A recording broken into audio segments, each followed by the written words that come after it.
Hey guys, this is Sai facts और आज मैं बात करूंगा रेडिएशन के बारे में। हाँ, तुमने ये भयंकर शब्द अपनी लाइफ में कभी ना कभी तो सुना ही होगा। और वैसे तो हम डेली लाइफ में अपने बहुत सारे रेडिएशन से घिरे होते हैं, जैसे कि हमारा स्मार्टफोन, हमारा वाईफाई। लेकिन ये सारे रेडिएशन हार्मलेस हैं, यानी बेसिकली ये हमारे लिए हार्मफुल नहीं है, क्योंकि साइंटिफिक लैंग्वेज में बोला जाए तो ये सारे रेडिएशन आयनाइजिंग रेडिएशन नहीं है, यानी ऐसी रेडिएशन जो एटॉमिक लेवल पे हमारे इलेक्ट्रॉन्स को हमारे एटम से खींच के अलग कर पाए। और हाँ, जानकारी के लिए बता दूं कि जैसे कि हम डिस्टेंस को मीटर या फिर किलोमीटर्स में नापते हैं, वैसे ही रेडिएशन को नापने के लिए उसका एक यूनिट बनाया गया है जिसको हम सीवर्ट्स बोलते हैं। तो सीवर्ट्स से भी एक छोटा यूनिट होता है जिसको हम बोलते हैं मिली सीवर्ट्स, और उससे भी छोटा यूनिट होता है माइक्रो सीवर्ट्स। तो बेसिकली आजकल ज़्यादातर हम लोग माइक्रो सीवर्ट्स में रेडिएशन को नापते हैं। हाँ, जानकारी के लिए एक और चीज़ बता दूं कि अपने डेली लाइफ में जो तुम बनाना खाते हो, यानी एक केला, उसमें पोटेशियम मौजूद होता है। और अगर तुमको आइडिया नहीं है तो मैं बता दूं कि पोटेशियम एक रेडियो एक्टिव सब्सटेंस है, यानी नेचुरली रेडियो एक्टिव पाया जाता है। तो बेसिकली एक बनाना में लगभग 0.1 माइक्रोसीवर्ट्स की रेडिएशन मौजूद होती है। और जैसे कि मैंने बताया, ये नॉन आयनाइजिंग रेडिएशंस हैं, तो बेसिकली इनसे तुमको डरने की कोई ज़रूरत नहीं है। हाँ, तो अब डरना किससे है? तो बेसिकली कोई भी इंसान यानी कोई भी ह्यूमन बीइंग अगर 2 सीवर्ट्स या फिर उससे ज़्यादा रेडिएशन में एक साथ एक्सपोज हो जाता है तो मोस्ट लाइकली वो 2 या 3 दिन के अंदर मर जाएगा। और आज मैं बात करूंगा इस वीडियो में दुनिया की सबसे ज़्यादा रेडियो एक्टिव जगहों के बारे में।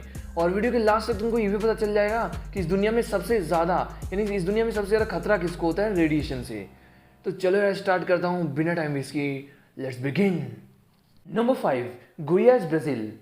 यहाँ की प्रॉब्लम सबसे इंटरेस्टिंग कहानी है रेडियो एक्टिव मटेरियल फैलने की, क्योंकि यहाँ का रेडियो एक्टिव वेस्ट पाया गया था एक रॉबरी के दौरान, यानी अनकवर किया गया था एक रॉबरी के दौरान 1987 में। तो बेसिकली हुआ क्या कि 2 लोग एक अबेंडन हॉस्पिटल में, यानी पुराने टूटे फूटे हॉस्पिटल में घुसे, जहाँ पे उन्होंने सोचा कि कोई प्रेशियस मेटल चुरा के ही बेचेंगे। लेकिन उनको मिला वहाँ पे एक कैंसर थेरेपी डिवाइस जिसमें था एक radio active substance, blue colour का, बहुत ही अच्छा चमकता हुआ। और ये देख के उनको लगा कि बहुत ही महंगी चीज़ है, और दोनों लोग यानी दोनों चोर उसको चुरा के हॉस्पिटल से बाहर ले आए और बहुत सारे लोगों को दिखाने लगे कि ये देखो उन्होंने क्या पाया है। और तुम समझ सकते हो उसके बाद क्या हुआ होगा। उनमें से 250 लोग हॉस्पिटल में दिखाई दिए और 4 लोग का टिकट यमराज के पास कट गया।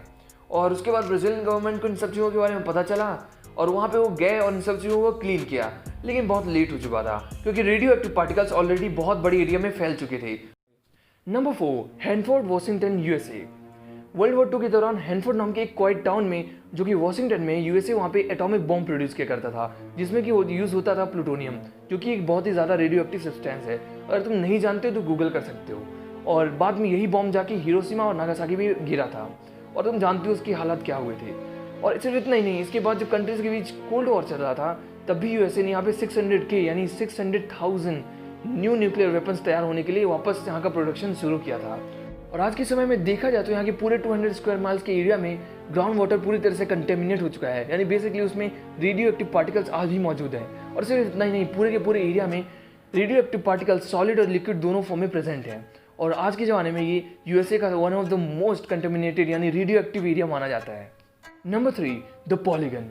अगर इसके बारे में तुमने नहीं सुना तो अभी सुन लोगे। तो बेसिकली कोल्ड वॉर के दौरान सोवियत यूनियन ने एक जगह पे बहुत सारे न्यूक्लियर वेपन्स की टेस्टिंग की थी, जिस एरिया का नाम था द पॉलीगन। अब ये बेसिकली मॉडर्न डे कजाकिस्तान में आता है। तो बेसिकली उस समय यहाँ पे बहुत सारे लोग इस टेस्टिंग के बाद भी वहाँ पे रहते थे। बहुत सारे लोग, क्या लगभग 5 लाख लोग यहाँ पे फिर भी रहा करते थे, जिनको कि ये बताया नहीं गया था कि यहाँ पे इतने सारे रेडियो एक्टिव पार्टिकल्स मौजूद हैं। यानी यहाँ पे जो एयर है और वाटर है वो कंटेमिनेटेड है पूरे के पूरे रेडियो एक्टिव मटीरियल से। और लगभग वहाँ पे बहुत सारे लोग बहुत दिनों तक रहते थे, और उनमें से 2 लाख लोग यानी बेसिकली 200,000 लोग अभी भी रेडिएशन सिकनेस से सफ़र कर रहे हैं, क्योंकि वहाँ पे लोगों को बताया नहीं गया था। और नंदीलेस अभी वहाँ पे हर चीज़ को हटा दिया गया है, यानी बेसिकली वहाँ पे ऑफ लिमिट से वो हर विजिटर्स के लिए, हर आदमी के लिए वहाँ पे रहना भी मना है। Number 2, Fukushima, Japan. Day Friday, date March 11, 2011।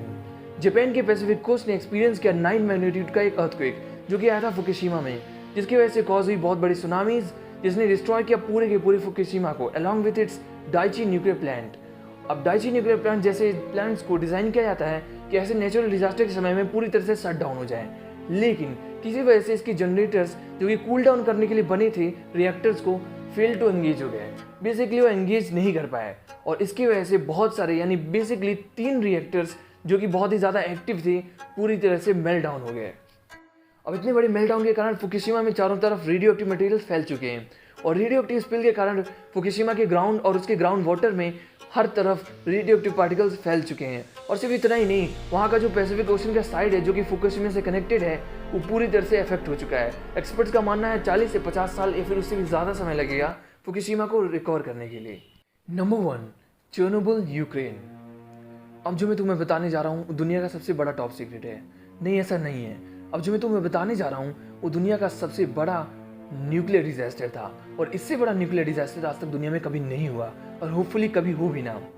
तो डेट थी अप्रैल 26, 1986। हाँ, ये 1980s में हुआ था जब रिएक्टर 4 पूरी तरह से एक्सप्लोड कर गया। तो बेसिकली इसके एक्सप्लोड करते ही इससे रेडिएशन निकली जो कि 100 टाइम्स मोर पावरफुल थी हिरोशिमा और नागासाकी के बॉम्ब्स कंबाइन करके। इसके रिलीज होते ही तुरंत लगभग 6 मिलियन पीपल तुरंत इफेक्ट हुए। और सिर्फ इतना ही नहीं, इन्वेस्टिगेशन के बाद पता चला कि यहाँ पे लगभग 93,000 पीपल या फिर उससे भी ज़्यादा लोग लगभग एक वीक के अंदर मारे गए। लेकिन जब से ये न्यूक्लियर डिजास्टर हुआ था तभी से यहाँ पे वर्कर्स ने इसकी अपर सॉइल रिमूव करना शुरू कर दी थी, यहाँ के लैंड की। इसकी वजह से यहाँ पे रेडियो एक्टिव पार्टिकल्स थोड़ा कम हो गए हैं। तो यही खत्म होती है हमारी रेडियो एक्टिव प्लेसेस की लिस्ट। और हाँ, जानकारी के लिए बता दूँ कि एक एवरेज आदमी हर साल लगभग 2000 माइक्रोसीवर्ट्स की नेचुरल बैकग्राउंड रेडिएशन रिसीव करता है। और यूएस गवर्नमेंट के मुताबिक हर यूएस वर्कर को लिमिट सेट की गई है लगभग 50,000 माइक्रोसीवर्ट्स की रेडिएशन पर ईयर रिसीव करने के लिए। और अगर इससे भी ज़्यादा देखा जाए तो ये लोग भी दुनिया में सबसे ज़्यादा रेडिएशन रिसीव नहीं करते हैं, क्योंकि इनसे भी ज़्यादा रेडिएशन रिसीव करते हैं एस्ट्रोनॉट्स, जो कि पर ईयर लगभग 80,000 माइक्रोसीवर्ट्स की रेडिएशन रिसीव करते हैं। लेकिन ये दुनिया में सबसे ज़्यादा ये भी रेडिएशन रिसीव नहीं करते हैं। तुम्हें पता है कौन करता है? वो है स्मोकर। एक आदमी जो स्मोक करता है वो एक एस्ट्रोनॉट से भी ज़्यादा माइक्रोसीवर्ट्स की रेडिएशन रिसीव करता है पर ईयर। अब तुम्हें पता होगा क्यों, और अगर नहीं पता तो तुम गूगल कर सकते हो। सो गाइस, आज की वीडियो में इतना ही। अगर वीडियो पसंद आ गया हो तो कर दो लाइक, शेयर, कमेंट, और सब्सक्राइब करके इस घंटे को ऑन कर देना ताकि मेरी वीडियोज़ की नोटिफिकेशन सबसे पहले पा सको। मैं मिलता हूँ नेक्स्ट वीडियो में, तब तक के लिए देख लो दूसरी वीडियोज़ या फिर कर लो इंतज़ार। Good bye.